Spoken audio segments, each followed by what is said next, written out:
بسم اللہ الرحمن الرحیم رب اشرح لی صدری ویسر لی امری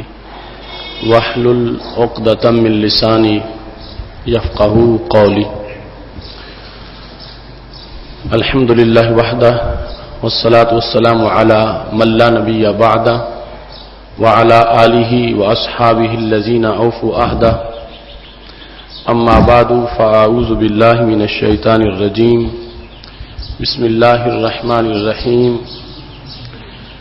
یا ایہا الذین آمنوا قوا انفسکم واہلیکم نارا صدق اللہ العظیم وصدق رسولہ النبی الکریم الامین ان اللہ وملائکتہ یصلون علی النبی یا ایہا الذین آمنوا صلوا علیہ وسلموا تسلیما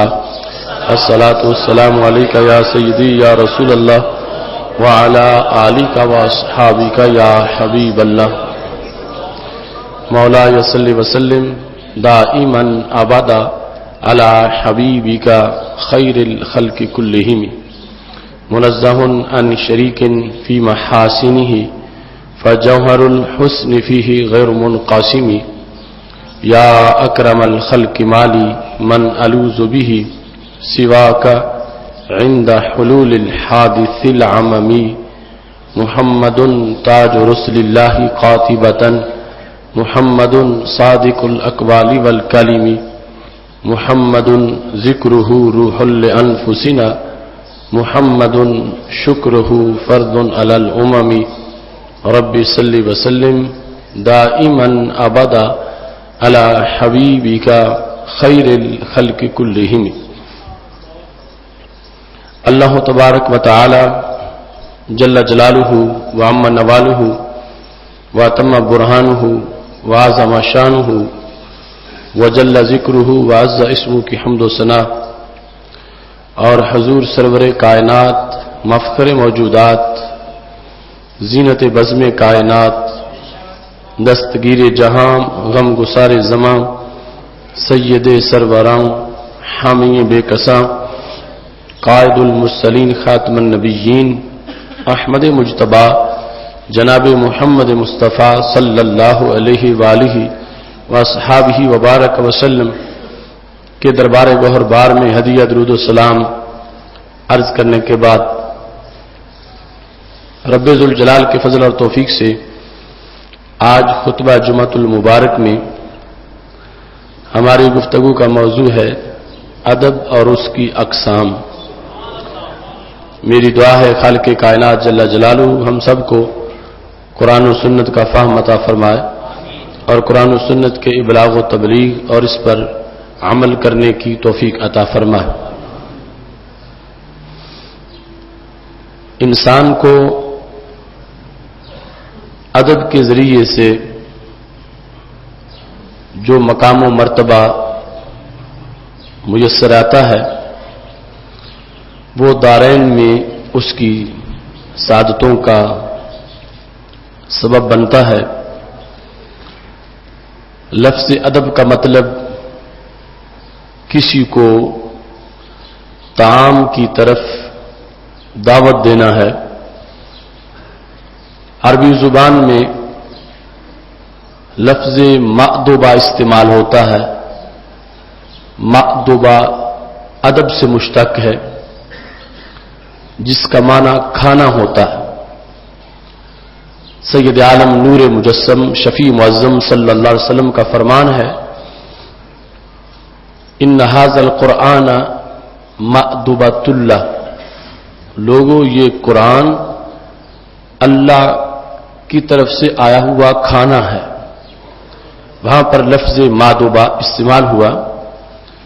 تو اس سے پتہ چلتا ہے کہ ایک ہے وہ کھانا جس سے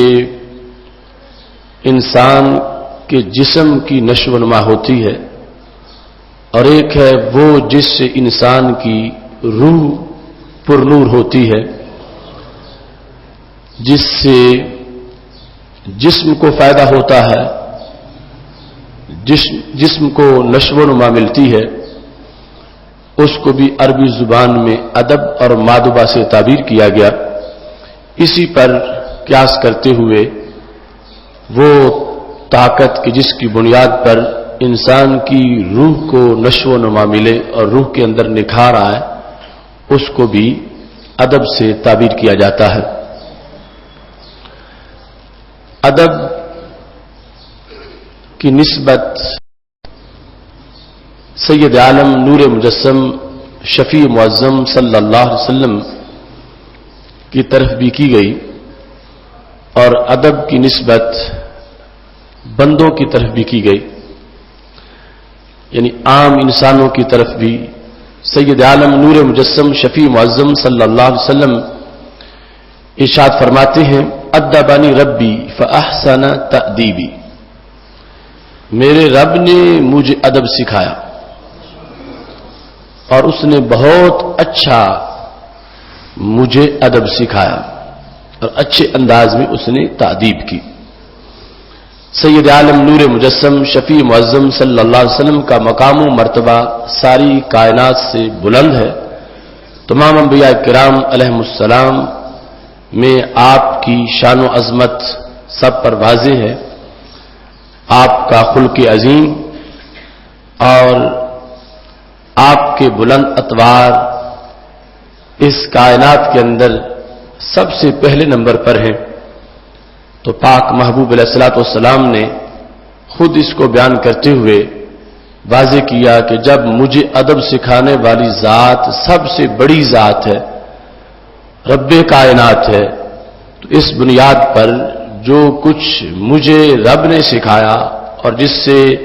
اللہ نے مجھے عظمتیں عطا فرمائی اور میرے اطوار اور کردار کو رب ذوالجلال نے جتنا نکھارا، اس کی بنیاد پر اور کوئی ایسا انسان نہیں ہے جس کو رب ذوالجلال کی طرف سے یوں براہ راست ادب سکھایا گیا ہو اس انداز میں جس انداز میں سید عالم نور مجسم شفیع معظم صلی اللہ علیہ وسلم کو سکھایا گیا ہے. یہ بطور خود ایک تفصیل طلب امر ہے کہ رب ذوالجلال نے سید عالم نور مجسم شفیع معظم صلی اللہ علیہ وسلم کو کیا کچھ عطا فرمایا. دوسری طرف سید عائشہ صدیقہ رضی اللہ تعالیٰ عنہ ارشاد فرماتی ہیں کان خلقہ القرآن، سید عالم سید المرسلین حضرت محمد مصطفیٰ صلی اللہ علیہ وسلم کا خلق قرآن ہے. اور خلق کسی کی جبلی عادات کو کہا جاتا، وہ بات جو پہلے دن سے بندے کی طبیعت میں ہو اسے خلق سے تعبیر کیا جاتا ہے. عربی زبان میں خلق وہ ہے کہ جس پر انسان کو پیدا کیا گیا اور وہ عادات جو پہلے دن سے اس کی سرشت طبیعت اور مزاج میں موجود تھی. اس بنیاد پر سید عالم نور مجسم شفیع معظم صلی اللہ علیہ وسلم کے مزاج میں تخلیق کے وقت رب ذوالجلال نے وہ تمام حکمتیں، عظمتیں، کردار کی رفتیں بھر دیں جن کا تذکرہ قرآن مجید میں کیا گیا ہے. تو نزول قرآن اگرچہ بعد میں ہوا لیکن رسول اللہ صلی اللہ علیہ وسلم کے خلق مبارک میں اس کی تعلیمات کی روشنی پہلے ہی سے موجود تھی. اب اس بنیاد پر پاک محبوب علیہ الصلوۃ والسلام کی طبیعت، کردار اور آپ کی جو باطن میں روشنی ہے اس میں پہلے بھی کوئی کمی نہیں ہے، کیونکہ رب ذوالجلال نے خلق میں قرآن رکھا اور اس پر نور علی نور ہے کہ میرے نبی علیہ السلام ارشاد فرماتے ہیں ادبانی ربی فاحسن تأدیبی، مجھے میرے رب نے ادب سکھایا اور بہتر طریقے سے ادب سکھایا. تو یہ جس کو پھر بعد میں تادیب سے تعبیر کیا جا رہا ہے، انسانی عقل حیران ہے کہ وہ کیا امور ہوں گے، کیونکہ قرآن مجید کے لحاظ سے سیدہ عائشہ صدیقہ رضی اللہ تعالی عنہا ارشاد فرماتی ہیں کانا خلقہ القرآن، قرآن مجید کی تعلیمات تو سرکار دو عالم صلی اللہ علیہ وسلم کا خلق ہے، جبلت ہے، طبیعت ہے، مزاج میں موجود ہے. اس کے باوجود مزید عظمتیں رب ذوالجلال نے جو عطا کی اس کو ادبانی ربی فاحسن تأدیبی سے تعبیر کیا گیا. یہاں سے یہ پتہ چلتا ہے کہ کسی کے لیے یہ جائز نہیں کہ وہ اپنے آپ کو رسول اللہ صلی اللہ علیہ وسلم کی طرح کہے، اس واسطے کہ ہمیں ادب سکھایا ہمارے ماں باپ نے، ہمیں ادب سکھایا ہمارے اساتذہ نے، ہمیں ادب سکھایا ہمارے جو پیر مرشد ہیں، شیخ ہیں، رہبر ہیں، انہوں نے. لیکن رسول اللہ صلی اللہ علیہ وسلم کی ذات گرامی وہ ذات گرامی ہے. آپ فرماتے ہیں میرے رب نے مجھے ادب سکھایا اور اچھے طریقے سے ادب سکھایا. اب جتنا آپ دیکھتے ہیں ایک عام انسان کے جاہل والدین اس کو جو اس کی تربیت کرتے ہیں، اس کے مقابلے میں کسی کے جو سمجھدار زیادہ علم رکھنے والے والدین ہیں، ان دو تادیبوں میں بھی فرق موجود ہے. عام لوگوں کا ادب سکھانا اولاد کو یہ اور ہے، اور علم والوں کا ادب سکھانا یہ اور ہے. پھر عام قسم کے استاد کی تادیب کے اثرات اور ہیں، اور جو بہت بڑا استاد ہو اس کی تادیب کے اثرات اور ہیں. تو یہاں سے یہ پتہ چلتا ہے کہ کتنا ادب و احترام کے ساتھ گفتگو کرتے وقت نبی اکرم صلی اللہ علیہ وسلم کے معاملات کے بارے میں گفتگو کرنی چاہیے، چونکہ وہاں یہ نسبت آپ کی طرف ہی نہیں، آپ کے رب کی طرف بھی ہوگی، چونکہ رب نے ادب سکھایا، رب ذوالجلال نے تادیب کی اور ادب سکھایا. اور سید عالم نور مجسم شفیع معظم صلی اللہ علیہ وسلم کی اب ہر سنت، ہر طریقہ، ہر فیصلہ اور تعلیم کا ہر حصہ کتنا عیب سے پاک ہوگا اور کس قدر بلند و بالا ہوگا کہ رب ذوالجلال جب ادب سکھا رہا ہے تو پھر سرکار کی سیرت کتنی جامع سیرت ہوگی اور نبی اکرم صلی اللہ علیہ وسلم کا خلق کتنا عظیم ہوگا. یہاں سے بھی پتہ چلتا ہے کہ وہ کلچر جس میں بار بار لوگ اپنی ہمسری بیان کرتے ہیں کہ معاذ اللہ وہ ہم جیسے ہم ان جیسے ہیں، سرکار تو تادیب کے مسئلے میں تادیب ادب سکھانا اس کے لحاظ سے بھی فرق واضح کر رہے ہیں. میرے ادب سکھانے والے جیسا کسی کا ادب سکھانے والا نہیں ہے، اس بنیاد پر جیسی میری شان ہے ایسی کسی کی شان نہیں ہے. اب رب سے بڑھ کر کوئی ادب سکھا نہیں سکتا، اور سرکار سے بڑھ کر کسی میں انفعال کی صلاحیت موجود نہیں. اثر قبول کرنا، ذہانت، سوچ سمجھ، فراست،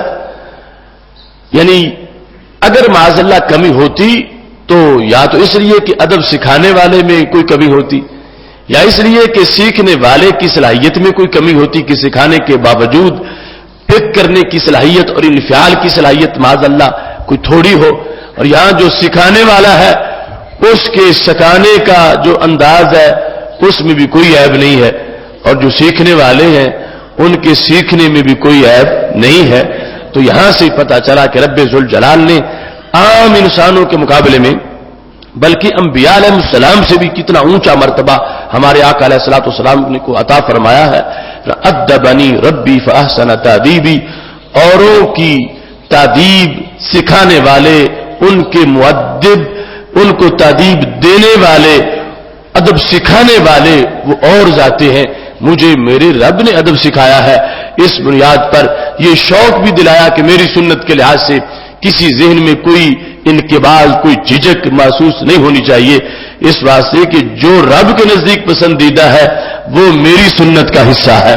اور اس بنیاد پر میری سنت کو فالو کرنے والا یہ جانے کہ اس کو میری رضا بھی میسر آئے گی، میرے رب کی رضا بھی میسر آئے گی. قرآن مجید برہان رشید میں رب ذوالجلال نے حکم دیا، یا ایھا الذین آمنوا قوا انفسکم واہلیکم نارا، اے ایمان والو بچاؤ تم اپنے آپ کو اور اپنے اہل کو آگ سے. اب بچانے کا یہ مطلب نہیں ہے کہ براہ راست آگ میں کوئی گر رہا ہے تو اس کو پکڑ کے باہر نکال لو. وہ تو ایک ظاہر بات ہے کہ تنور جل رہا ہو، کسی کا بچہ اس میں اگر گر رہا ہے تو وہ ضرور پکڑ کے پیچھے ہٹائے گا. آیت جو نازل ہوئی تو وہ اس لحاظ سے کہ جب تمہارے اہل و عیال کے اندر کوئی ایسا طریقہ پایا گیا جس کو شریعت مسترد کرتی ہے، کوئی ایسی خصلت پائی گئی، کوئی ایسی عادت پائی گئی جو شریعت سے متصادم ہے اور شریعت سے ٹکرانے والی ہے، تو رب ذوالجلال فرماتا ہے یہ تمہاری ڈیوٹی ہے کہ تم ان کو ادب سکھاؤ، تم ان کی نگہبانی کرو، تم ان کو آگ میں گرنے سے بچاؤ۔ اب آگ میں گرنے سے بچانے کا مطلب یہ ہے کہ جو کام آگ کی طرف لے جاتے ہیں اور وہ کام تمہاری اولاد میں تمہیں نظر آ رہے ہیں، وہ کام تمہارے گھر میں تمہیں اپنے اہل میں نظر آ رہے ہیں، تو رب ذوالجلال فرماتا ہے خود بھی بچو اور انہیں بھی بچاؤ۔ اگرچہ اب وہ آگ سامنے نہیں، وہ آگ بعد میں ہے، لیکن جو چیز کسی کا سبب ہو اسی سے اس کو تعبیر کر دیا جاتا ہے۔ آپ جانتے ہیں جب رمضان کا مہینہ آتا ہے تو آپ خطبوں میں یہ سنتے ہیں کہ سید عالم نور مجسم شفیع معظم صلی اللہ علیہ وسلم کا فرمان ہے کہ جب رمضان آ جائے تو جنت کے دروازے کھول دیے جاتے ہیں، فتحت ابواب الجنہ وغلقت ابواب جہنم، جہنم کے بند کر دیے جاتے ہیں، جنت کے کھول دیے جاتے ہیں۔ اب جنت آسمانوں پر ہے اور ہم زمینوں پر ہیں، دروازہ کھلنے کا فائدہ تو تب ہو کہ دروازے کے سامنے ہو تو اندر داخل ہو جائے، وہ آسمانوں پر ہے، ہم زمین پر ہیں، تو ہمارے لیے ایک اچھا آپشن بیان کیا جا رہا ہے کہ اب تمہارے لیے اچھا موسم آ گیا کیونکہ دروازے جنت کے کھل گئے ہیں۔ تو جنت کے دروازے کھلنے کا مطلب کیا ہوا کہ وہ موسم آ گیا ہے کہ جس کے اندر وہ عمل کرنا آسان ہے جو جنت کی طرف لے جاتا ہے، جنت کی طرف لے جانے والے اعمال کا سیزن آ گیا ہے اور جہنم سے بچے رہنے کا موسم آ گیا ہے۔ تو اس بنیاد پر وہاں پر یہ فرما دیا گیا کہ جنت کے دروازے کھول دیے جاتے ہیں۔ تو یہاں بھی اگرچہ دوزخ کا مسئلہ بعد میں ہے، لیکن جو اعمال بندے کو دوزخ لے جاتے ہیں وہ ابھی ساتھ موجود ہیں۔ تو ہمارے رب نے ہمیں حکم دیا قوا انفسکم واہلیکم نارا، بچاؤ اپنے آپ کو اور اپنے اہل کو آگ سے۔ یہ بچانے کا مطلب یہ ہے کہ ان کی تربیت کرو، ان کی نگہبانی کرو، ان کی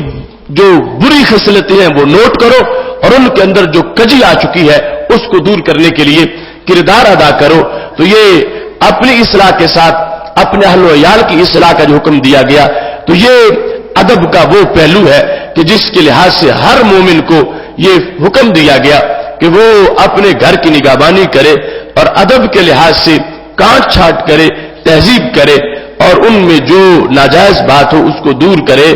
یہ وہ عمل ہوگا کہ جس سے یہ پتہ چلے گا کہ اس کو اپنے بچوں سے پیار ہے، اپنے اہل و عیال کا خیر خواہ ہے، اس واسطے کہ یہ آگ میں ان کا گرنا برداشت نہیں کر رہا۔ اسی طور پر آگ میں کسی کا گرنا تو سب کو منظور نہیں ہوتا، لیکن ایمان بالغیب کا تقاضا یہ ہے کہ جو دوزخ نظر نہیں آ رہی اور بندہ اس کی طرف بڑھتا جا رہا ہے، تو ایمان بالغیب کا تقاضا یہ ہے کہ یہ سمجھے کہ اس نے اگر یہ کام نہ چھوڑے تو یہ جہنم میں چلا جائے گا، اور ہے میرا دل کا ٹکڑا تو میں کیوں اپنے دل کے ٹکڑے کو جہنم میں جانے دوں۔ اس واسطے ہر بندے کے اندر یہ شوق پیدا ہوگا کہ میں اپنی اولاد کو ادب سکھاؤں تاکہ ادب کے ذریعے سے میری اولاد جہنم جانے سے محفوظ ہو جائے۔ ایک انسان جس وقت کسی کو ادب سکھاتا ہے اس کے لیے اس کے اپنے عمل میں کئی گنا اضافہ ہو جاتا ہے، نیکیوں کے اندر، ثواب کے اندر۔ سید عالم نور مجسم شفیع معظم صلی اللہ علیہ وسلم نے ارشاد فرمایا ہے 3 قسم کے لوگ وہ ہیں جن کو رب ذوالجلال ڈبل اجر دیتا ہے۔ بخاری شریف میں ہے، پہلا طبقہ کون سا ہے؟ فرمایا وہ اہل کتاب جنہوں نے پہلے اپنے نبی کا کلمہ پڑھا تھا، لیکن میرا انہیں پتا چلا تو انہوں نے میرا کلمہ پڑھ لیا، اپنے منسوخ دین کو چھوڑ دیا۔ پہلے یہودی تھا یا عیسائی تھا، اس کے بعد وہ مسلمان ہو گیا، تو اب اس کو ڈبل اجر ملے گا۔ کیوں؟ اس کا اپنے نبی صلی اللہ علیہ وسلم پر جو ایمان تھا اس نے اس کا تقاضا پورا کر دیا۔ وہ کہہ کے گئے تھے کہ تم نے ان کا کلمہ پڑھنا، آمنا بنبیہ و آمنا بمحمد صلی اللہ علیہ وسلم۔ اپنے نبی علیہ الصلوۃ والسلام کا کلمہ پڑھنے کا بھی ثواب مل گیا، میرا کلمہ پڑھنے کا بھی ثواب مل گیا۔ اللہ نے اس کو دوہرا اجر عطا کر دیا، اور جس نے نہیں پڑھا تو دوہرے عذاب کا مستحق بن گیا، کیونکہ سرکار کے آنے سے پہلے، دنیا میں آنے سے پہلے اس وقت وہ ایمان تھا، لیکن جب سرکار دو عالم صلی اللہ علیہ وسلم جلوہ گر ہو گئے، اب جس یہودی عیسائی نے کلمہ نہ پڑھا وہ اپنے نبی کا بھی کفر کر بیٹھا، ان کا بھی منکر ہو گیا، چونکہ انہوں نے لازم کیا تھا کہ مجھ پر ایمان کا یہ بھی پہلو ہے کہ تم نے ہمارے نبی علیہ السلام کا بھی کلمہ پڑھنا ہے جب وہ دنیا میں جلوہ گر ہوں گے۔ تو جو پڑھ گیا اس کو دوہرا ثواب مل گیا۔ اس کے بعد فرمایا وہ شخص جو کسی کا غلام ہے اپنے مالک کا حق بھی ادا کرتا ہے، اپنے رب کا حق بھی ادا کرتا ہے، یعنی زر خرید غلام ہے تو جو کام اس کو اس کا مالک کہتا ہے وہ کام کرتا ہے، پورا کرتا ہے، اور ساتھ رب کی نماز بھی پڑھتا ہے، روزہ بھی رکھتا ہے۔ تو رب ذوالجلال نے اس پر اپنی رضا کے دروازے کھول دیے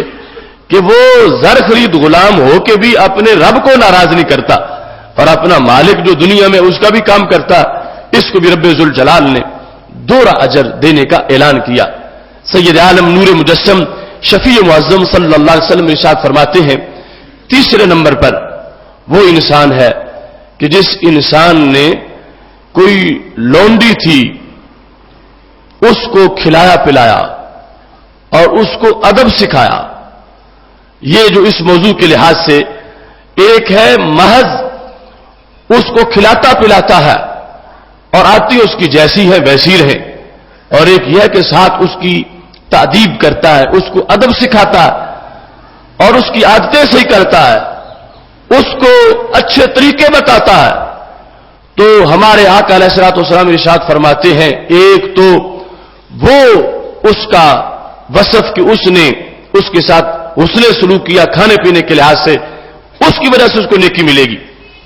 اور دوسرا اس بنیاد پر کہ اس نے اس کو ادب سکھایا ہے،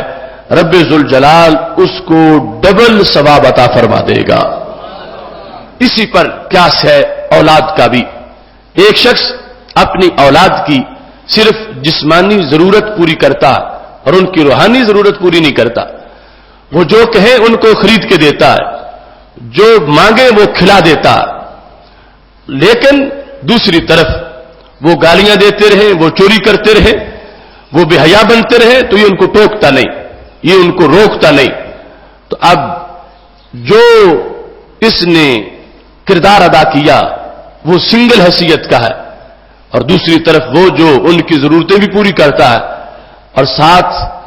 ان کی تربیت بھی کرتا ہے، ادب بھی سکھاتا، اور ادب سکھانے کے لیے ان کو جھڑکی بھی دیتا ہے، ڈانٹ بھی پلاتا ہے۔ اس بنیاد پر چونکہ وہ ان کی مکمل نگرانی کر رہا ہے اور صرف ان کے ظاہر اور بدن کی ضرورت کو پورا نہیں کر رہا، ان کی روح کی ضرورت کو بھی پورا کر رہا ہے، یہ وہ والد ہے یا یہ وہ والدہ ہے کہ جس کو تربیت اولاد کی وجہ سے رب ذوالجلال زندگی کا دوہرا ثواب عطا فرمائے گا۔ ایک ہے سنگل نیکی، زندگی ایک زندگی ہو، اور ایک ہے کہ زندگی ڈبل بن جائے۔ تو اگر کوئی اپنی اصلاح کے ساتھ اپنی اولاد کی اصلاح کرتا ہے، ان کی تربیت کرتا ہے اور انہیں یہ بتاتا ہے کہ ہر ایک کا منصب کیا ہے، ہر ایک کا مقام کیا ہے، ہر ایک کا مرتبہ کیا ہے، اس کے مطابق اس سے بات کرنی ہے، اس کے مطابق اس سے بولنا ہے، اور جو اسلام کے اندر ادب کے مختلف پہلو ہیں ان کو پیش نظر رکھ کے ان کی تربیت کرتا ہے، اپنی اولاد کے ساتھ اس نے سلوک کر رہا ہے، لیکن رب ذوالجلال کی طرف سے اس کو اس پر اجر عظیم بھی ملے گا کہ اس نے سنگل کام نہیں کیا بلکہ دوہرا کام کیا۔ پنکھا چلا۔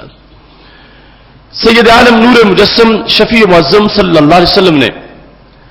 اپنی امت کو جو ادب کے شعبات دیے ان میں ایک ادب مع اللہ، دوسرا ادب مع رسول صلی اللہ علیہ وسلم، تیسرا ادب مع الناس۔ رب کے لحاظ سے بندے کے اندر جو ادب کا پہلو ہے وہ کیا ہے کہ اپنی زبان سے اللہ کا شکوہ نہ کرے، اللہ سے شکایت نہ کرے، اور اپنی زبان سے رب ذوالجلال کی الوہیت اور اس کے اوصاف پر تنقید نہ کرے۔ اور اللہ کا ادب یہ ہے کہ خالق کائنات جل جلالہ کے بارے میں کوئی کفر کا کلمہ نہ بولے، ہر بات کرتے وقت وہ سوچے کہ میں کس کے بارے میں گفتگو کر رہا ہوں۔ ہمارے عرف میں عام طور پر عورتیں یہ جملہ بولتی ہیں اور لوگ اس طرح کہہ دیتے ہیں کوئی چیز بیان کرتے ہوئے معاذ اللہ ظلم خدا کا. تو اب رب ذوالجلال کی طرف ظلم کی نسبت کرنا یہ کفر ہے، اور اس میں جو ادب کا تقاضا تھا، انسان میں جو ہونا چاہیے تھا، وہ فوت ہو چکا. ایسے ہی سید عالم نور مجسم شفیع معظم صلی اللہ علیہ وسلم نے جو امت کی تعلیم دی، ان میں ہمارے گفتگو کے انداز سے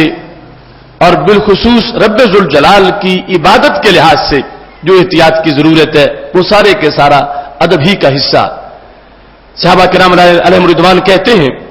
کہ سید عالم نور مجسم شفیع معظم صلی اللہ علیہ وسلم تشریف فرما تھے. اذ طالع علینا رجل، اچانک ہمارے سامنے ایک مرد آ گیا. شدید و بیاض الثیاب، شدید الثیاب سواد الشعر، اس کے بالوں کا رنگ بہت سیاہ تھا اور کپڑوں کا رنگ جو ہے وہ بہت سفید تھا. جس وقت آیا اور آ کے نبی اکرم صلی اللہ علیہ وسلم کے پاس بیٹھا اور سرکار دو عالم صلی اللہ علیہ وسلم کے گھٹنوں کے ساتھ اس نے گھٹنے لگا دیے. جب یہ صورتحال دیکھی صحابہ کرام علیہم رضوان نے، تو اس نے پھر پوچھنا شروع کر دیا، مل ایمان مل اسلام مل احسان،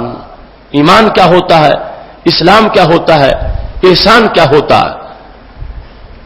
رسول اللہ صلی اللہ علیہ وسلم جواب دیتے ہیں تو وہ جواب سن کے تصدیق بھی کرتا ہے. تو صحابہ کرام علیہم رضوان حیران تھے کہ اس کی باتیں آپس میں یعنی دیکھ کر حیران ہے کہ مدینہ شریف کا بھی نہیں لگتا، قرب و جوار کا بھی نہیں لگتا، دور کا بھی نہیں لگتا. دور سے آیا ہوتا تو اتنے ستھرے کپڑے نہ ہوتے، کوئی ریت اور گرد و غبار کے نشان ہوتے، اور بال اتنے سیاہ نہ ہوتے، کوئی گرد و غبار پڑا ہوتا. اور نزدیک کا ہوتا تو ہم سارے لوگوں کو جانتے ہیں تو اسے بھی جانتے ہوتے، قریب کا ہے نہیں، دور کا لگتا نہیں. اور پھر جب پوچھتا ہے تو لگتا ہے کہ خود نہیں جانتا، اس لیے سوال کر رہا. اور جب جواب سن کے تصدیق کرتا ہے تو لگتا ہے پہلے بھی جانتا تھا، کیونکہ سن کے تصدیق کرتا ہے کہ واقعی ایسے ہے. صحابہ کرام علیہم رضوان اس کے بارے میں متعجب تھے. اس نے جب یہ پوچھا کہ احسان کیا ہوتا ہے تو ہمارے آقا علیہ الصلوۃ والسلام نے فرمایا، ان تعبد اللہ کأنک تراہ فإن لم تکن تراہ فإنہ یراک. ان تعبد اللہ کأنک تراہ، تم رب ذوالجلال کی بندگی یوں کرو گویا کہ تم اس کو دیکھ رہے ہو. فإن لم تکن تراہ فإنہ یراک، اگر تم اس کو نہیں دیکھ رہے تو وہ تو یقیناً تجھے دیکھ رہا ہے. اب یہ ادب کا ایک جامع نصاب ہے رب ذوالجلال کے دربار کے لحاظ سے. ان تعبد اللہ کأنک تراہ، یعنی رب کے سامنے نماز میں کھڑے ہونے میں ادب کیا ہے کہ یوں سمجھو گویا کہ ہم اللہ کو دیکھ رہے ہیں. اب جو بندہ اس کیفیت میں ہے کہ میں رب کی زیارت کر رہا ہوں، میں رب کو دیکھ رہا ہوں، میں رب کے سامنے ہوں، تو اب کتنا وہ محتاط ہو کے کھڑا ہوگا، کتنا حاضر دماغ ہو کے کھڑا ہوگا، کتنی اس کی توجہ ہوگی، اور کس قدر وہ خشوع خضوع سے رب ذوالجلال کے سامنے کھڑا ہوگا، اکڑ کے نہیں کھڑا ہوگا، اپنی حرکات و سکنات سے غافل محسوس نہیں ہوگا، وہ لہو و لعب کے انداز نہیں اپنائے گا، اس لیے کہ وہ اللہ کے سامنے کھڑا ہے اور اس کے اندر کیفیت یہ طاری ہے کہ انک تراہ، گویا کہ تم اس کی زیارت کر رہے ہو، گویا کہ تم اس کو دیکھ رہے ہو. چونکہ کاننا ہے، حقیقت میں تو آنکھ سے اللہ کا دیدار جاگتے ہوئے عین ذات خدا کا دیدار صرف اور صرف ہمارے آقا حضرت محمد مصطفیٰ صلی اللہ علیہ وسلم کے حصے کی بات ہے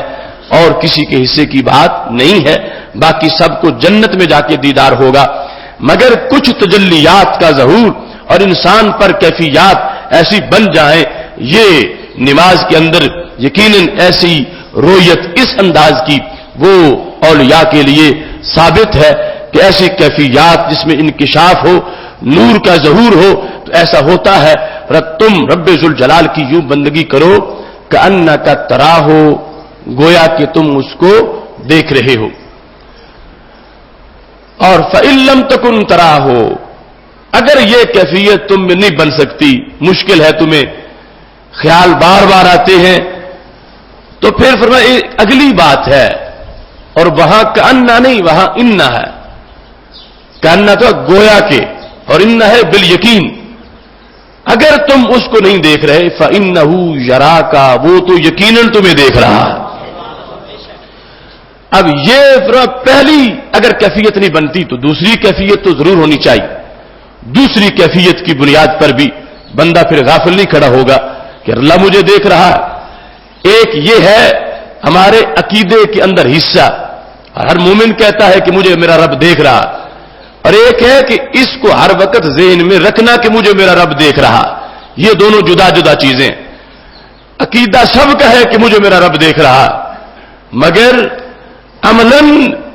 ہر وقت یہ بات ہو تو یہ اللہ کے خاص بندوں کا مقام، اور ہر ایک کو اس مقام کی حصول کی کوشش کرنی چاہیے کہ مجھے میرا رب دیکھ رہا ہے. ہر وقت ذہن میں موجود رہے تو پھر بندہ غافل نہیں ہوتا، پھر بندہ سستی نہیں کرتا، پھر رب ذوالجلال کی طرف متوجہ رہتا ہے کہ مجھے میرا رب دیکھ رہا ہے تو میں حرکتیں کیسی کر رہا ہوں، مجھے میرا رب دیکھ رہا ہے تو میں بول کیا رہا ہوں. یعنی نماز کے علاوہ نہیں، علاوہ بھی تو یہ صورتحال ہے. علاوہ بھی رب دیکھ رہا ہے، نماز میں بھی دیکھ رہا ہے، نماز کے علاوہ بھی دیکھ رہا ہے. تو اس بنیاد پر جس وقت ایک بندہ آداب باری تعالیٰ کے لحاظ سے اس چیز کا پابند ہو جاتا ہے، پابند بنتا ہے، تو اس کو حضوری کا مقام حاصل ہو جاتا ہے. ہر وقت یہ تصور اس کے ذہن میں پکا ہوتا ہے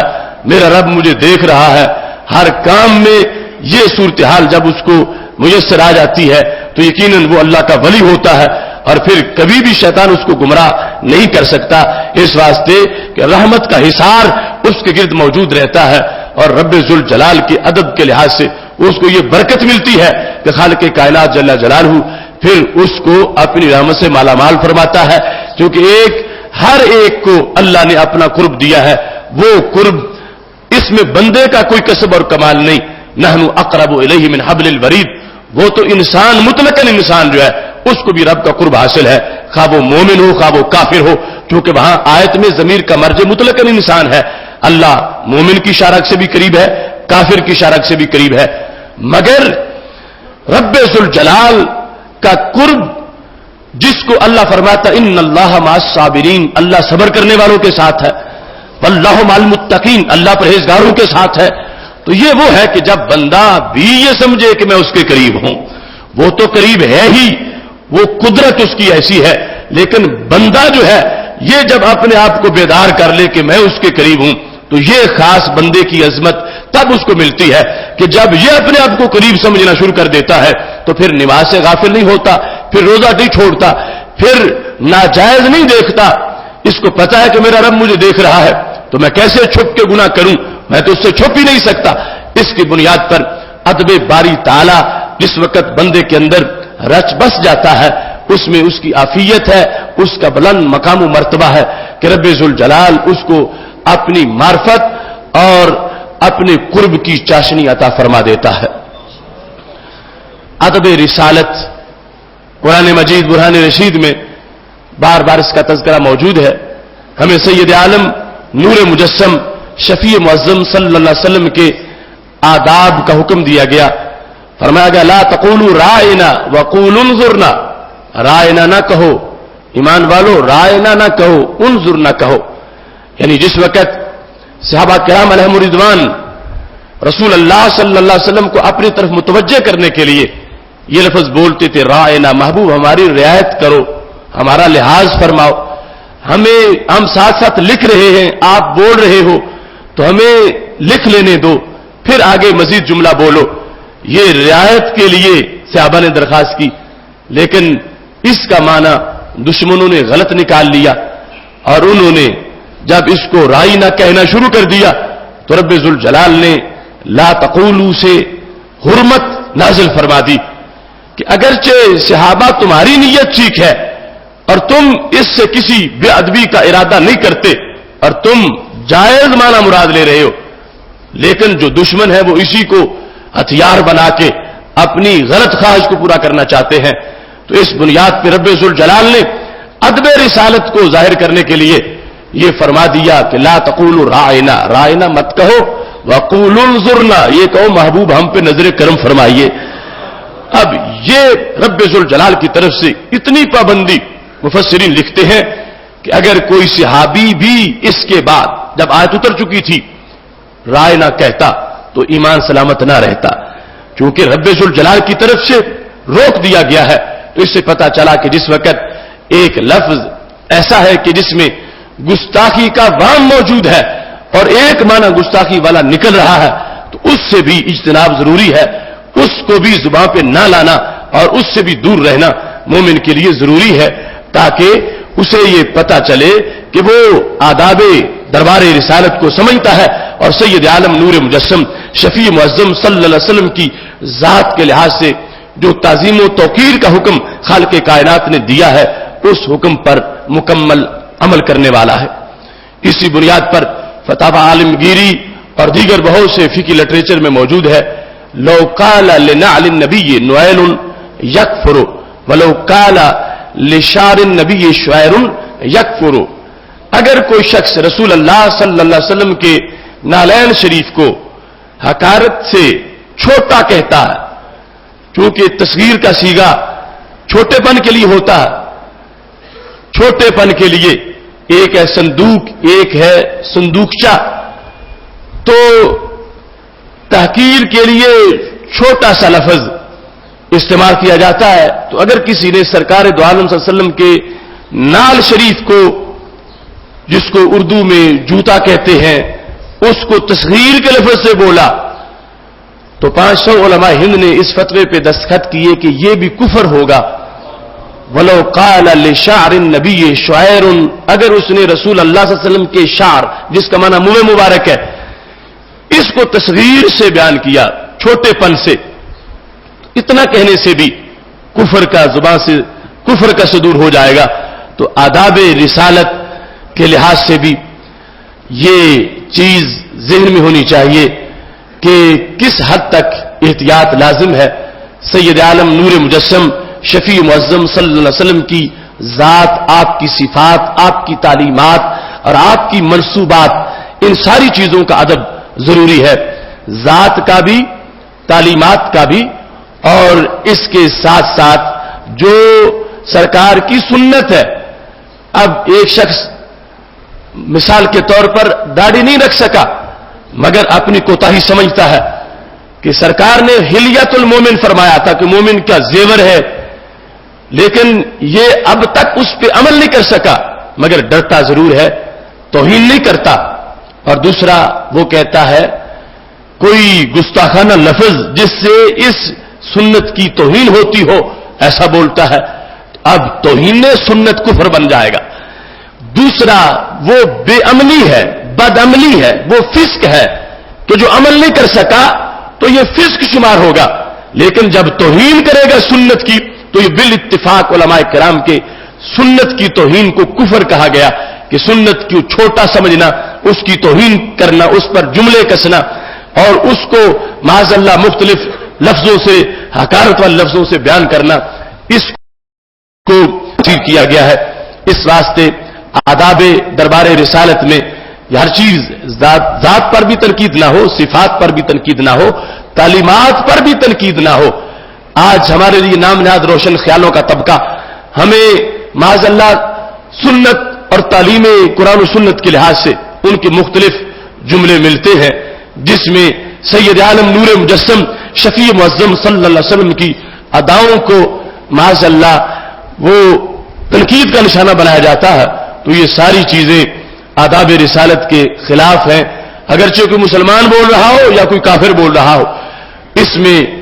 اس کے ایمان اور کفر کا لحاظ نہیں، زبان سے جو بولے گا اس کے لحاظ سے اس پر جو ہے حکم لگ جائے گا کہ یہ شان رسالت کو پیش نظر نہیں رکھ رہا اور اس لحاظ سے معاذ اللہ توہین کا ارتکاب کرتا جا رہا ہے۔ اس میں صحابہ کرام علیہم رضوان سے ہمارے پاس جو ادب کا نصاب پہنچا، منصوبات میں دیکھو، وہ بارہا میں حدیث بیان کر چکا ہوں کہ میرے نبی علیہ السلام دراز گوش میں بیٹھے تھے، سواری تھی، گدا تھا، مگر جب اس کو بدبو والا کہا گیا تو حضرت عبداللہ بن رواحہ رضی اللہ تعالیٰ عنہ چپ نہ رہے، آپ نے اس کا بدلہ لیا،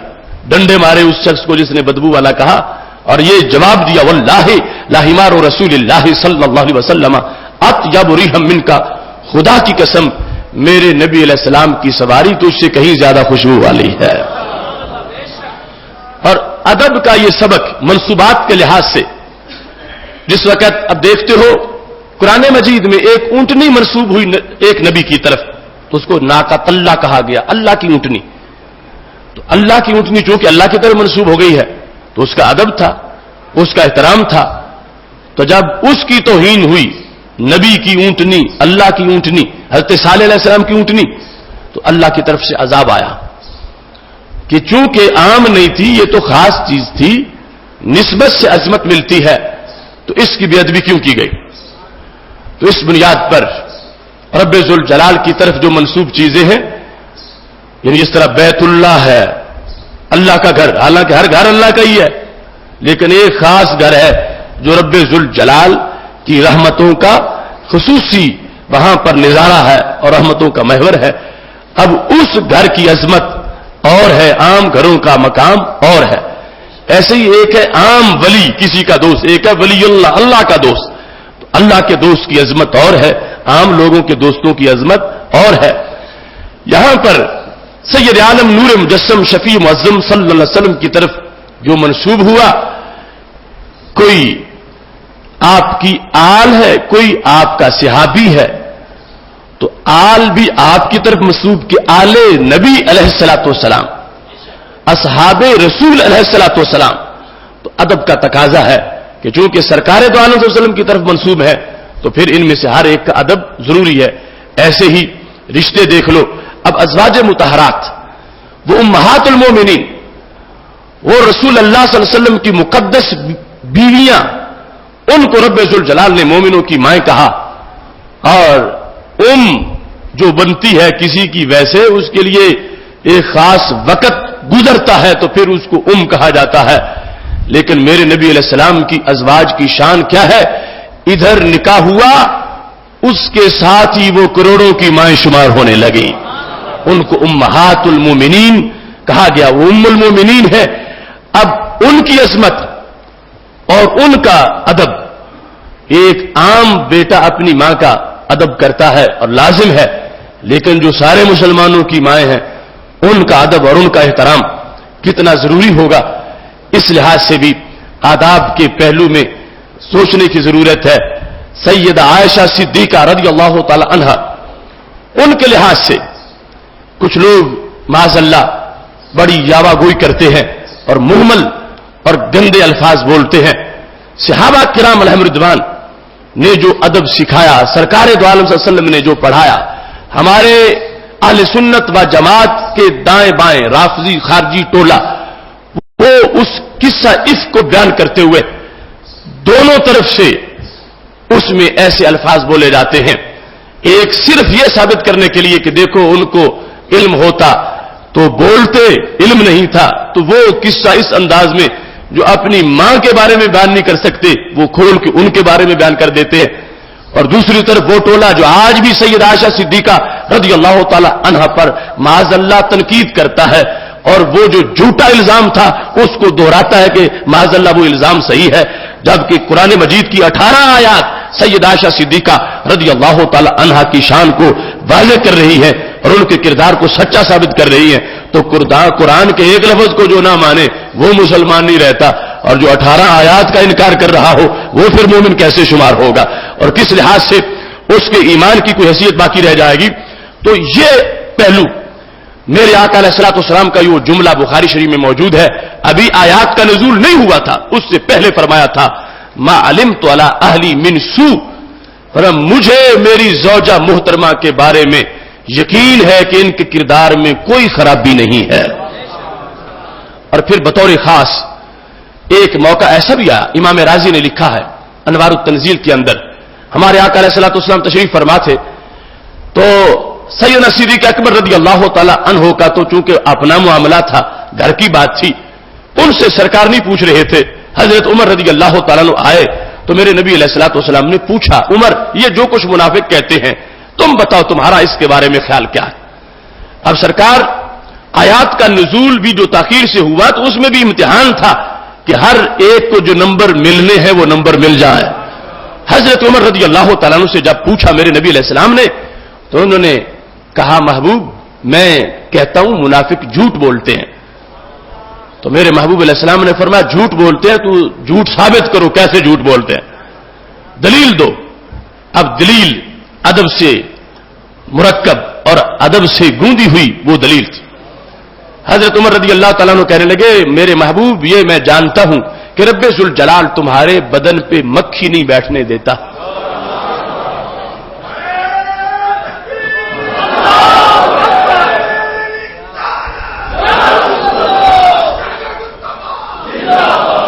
اب دیکھو کہ سرکار کی نسبت سے آگے کچھ اور انتظار ہی نہیں تھا کہ آیت اترے تو پھر ہم کہیں, ورنہ چھپی ہوئی بات ہمیں پتہ کیسے چلے. نہیں, استدلال کر کے ثابت کیا. فرمایا میرے محبوب صلی اللہ علیہ وسلم اللہ آپ کے بدن پہ مکھی نہیں بیٹھنے دیتا. تفکرت فیہ, میں نے اس میں سوچا تو مجھے سمجھ آئی کہ مکھی کیوں نہیں بیٹھنے دیتا. حضرت عمر کہنے لگی اس لیے کہ مکھی پہلے گندگی پہ بیٹھتی ہے, ادھر گندگی پہ بیٹھے اور پھر آپ کے مقدس بدن پہ بھی بیٹھے. اگرچہ اس کی ٹانگیں چھوٹی چھوٹی ہیں اور جو ان ٹانگوں کے ساتھ گندگی لگی ہوگی وہ معمولی سی ہے, مگر رب کو برداشت نہیں کہ پیکر تمہارا ہو اور معمولی سی آلودگی بھی آ جائے. اس بنیاد پر رب ذوالجلال تمہارے پیکر پہ محبوب مکھی نہیں بیٹھنے دیتا. تو یہ میری دلیل ہے کہ منافق جھوٹ بولتے ہیں. کیوں؟ جو رب تمہارے پیکر پہ مکھی کی معمولی سی آلودگی بھی برداشت نہ کرے تو وہ تمہارے گھر میں ایسی آلودگی کو کیسے برداشت کر سکتا ہے؟